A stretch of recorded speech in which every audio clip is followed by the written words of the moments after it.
Guddoon Axmed waa gabar yar oo 8 jir ah isla markaasina la ildaran 8 sano ay jirtayba xanuun jilciyay sidoo kalena ma haysato laxaadkeegii iyadoo ay taasi ugu biirtay indhalaani Guddoon waxa ay ka soo jeedaa qoys dan yar oo ku nool degmada Arabsiyo qoyskaasi dan yarta ay ka xanuunsanaysa gabadha oo ay ku gadaaman tahay duruufo nololeed oo aad u adag ayaa sidoo kale waxay haystaan caruur kale oo ay qaarkood dhagala yihiin maskaxdana ay ka bukaan hooyada qoyskaasi dan yarta oo halkaasi ay ku buuqdeen koox warbaahina ayaa uga warantay xaaladooda nololeed waxayna ummadda muslimiinta guud ahaan ka codsatay in ay soo caawiyaan u dhib qabaayo waxaan ku qodobnay la kama guuri karo adduunweynaha waxaan ka codsanayaa in aan layga caawiyo beeluma hayo shan habeen baan ka maqnaa intaasay sii dhacdaa intaasay iska dhibaato mudata shaarkaygaas u sii baxa ilmaha yar adduunweynaha waxaan doonayaa in layga caawiyo hada islaamka Soomaaliyeed waxaan ka codsanayaa in layga caawiyo isagoo ku weyn dhagalaayay adigu maxaad ka shaqeysaa anuu dhuxul yar baan dhulka u doonaa intaas abay sii dhib mudataa inta yar bay sii dhib mudataa baan ka maqanahay inta ma kulba misig bay ka dalooshantaa intaan ka maqanahay deeyaabay sii jabtaaba ummadda waxaan ka codsanayaa inay iga caawiyaan meelahan ku hayaba ma haysto biilna uma hayo Guddoon Axmed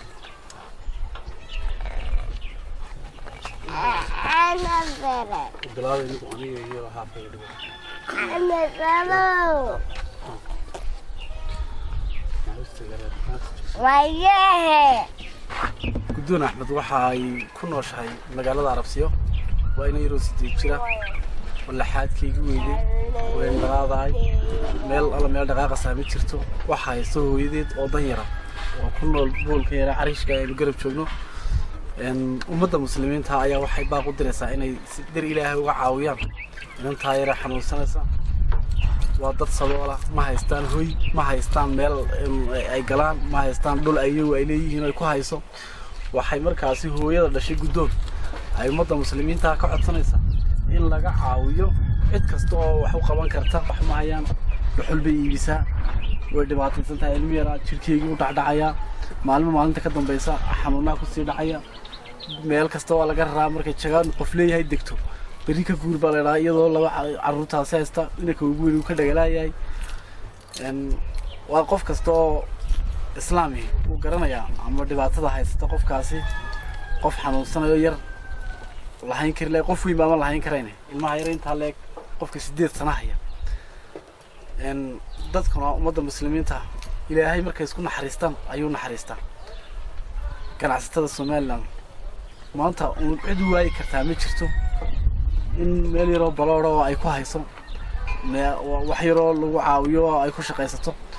nin kasta oo maanta wax haysta uu bixin karaya Ilaahayna wuxuu ugu bedeli doonaa halkaasi qof kasta oo ka caawiya waxaan maalinta waxa uu bixiyay uga khayr badan uga fiican oo xasanaad badan uu ka helayo oo aakhiradiisa ugu hagaagayso eelkiisu ku iftiimay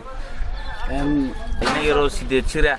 saadeedu 8 sano jirtay awoodeeda iyo itaalkeedaba waa arkaysaan marka marley waxaan ku nooshahay degmada Arabsiyo halkan aan ku tiirsanahay waa boolka dhinac walba ka daloola ayaa hooy u ah